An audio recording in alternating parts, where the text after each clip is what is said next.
TRS party చి BRS పార్టీకి తెలంగాణ పదమే పెద్ద బలం ఉండేనబ్బా.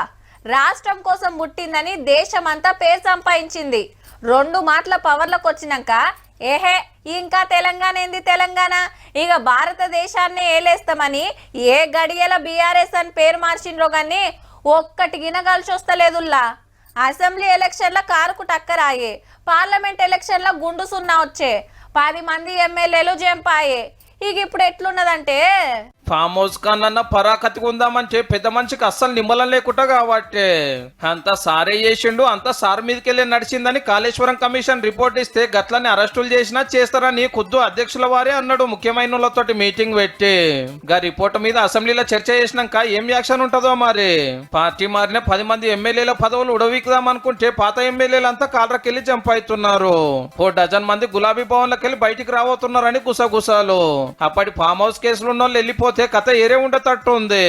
ఇచ్చిన టాస్క్ ఏంటంటే అక్కడికి వాళ్ళని తీసుకెళ్ళండి, అక్కడ ఏం జరుగుతుందో చూడండి, ఎవరేం పని చేయాలనో చేస్తారు, నువ్వు చేయాల్సిందంతా అక్కడికి వెళ్ళి తిరిగి మళ్ళీ క్షేమంగా ఇంటికి నా దగ్గరికి వాళ్ళని తీసుకురండి కొంతమందిని. ఇవి ఇట్లా నడుస్తుండగానే కవితమ్మ కత్తులు కటాలు నూరబట్టే పార్టీ మీద దయ్యాలు కోవట్లు అనుడు కాంచెల్లి senior leader Jagadish Reddy sir తోటి జగడం పెట్టుకుంటే అదో చర్చ నడుస్తోంది.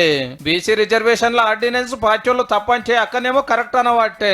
గులాబీ జెండా కిందేసి జాగృతి జెండా వాడితే మీ ఇంటోళ్లే సక్కగా లేరు, ఇక పార్టీని ఏం నడుపుతారని ఎడ్డియా వాటిరి పడనోళ్ళు. ఏహే బీజేపీలో బీఆర్ఎస్ ను కలిపేసుడు పక్క మా ఇంటికొచ్చి అడిగినరని ఆంధ్ర ఎంపీ రమేష్ గారు అంత బాజాబ్తా మాట్లాడితే ఖండిస్తానికి మాటలే రాకపాయే. ఎందుకంటే ఆయన కాడ వీడియోలు ఉన్నాయట. ఇంకో దిక్కు ఫోన్ ట్యాపింగ్ కేసు క్లైమాక్స్ లకు వచ్చినట్టే. కార్ రేసింగ్ కేసులో రామన్న విచారణల చుట్టూ తిరుగుతుంటే గొర్రెల స్కాము 1000 కోట్లు అందేలే. నడిమిట్ల కరెంట్ అగ్రిమెంట్ల కాక అసెంబ్లీకి వస్తలేడు, చర్చలంటే బుగులు పడుతున్నాడు, పబ్లిక్ లో తిరుగుతలేడు, పవర్ల లేకుంటే పట్టించుకోవడానే మాట రావట్టే. ఏం కాకుండా బనకచ్చల మీద కొట్లాడదామంటే మరి మీ వల్ల ఆంధ్ర సర్కార్ కట్టిన సంగమేశ్వరం సంగతి ఏంది, మన నీళ్లు పట్టుకపోనరని మీరు చెప్పిన ముచ్చట ఏందని ఆ భాగవతం అంతా బయటేస్తున్నారా.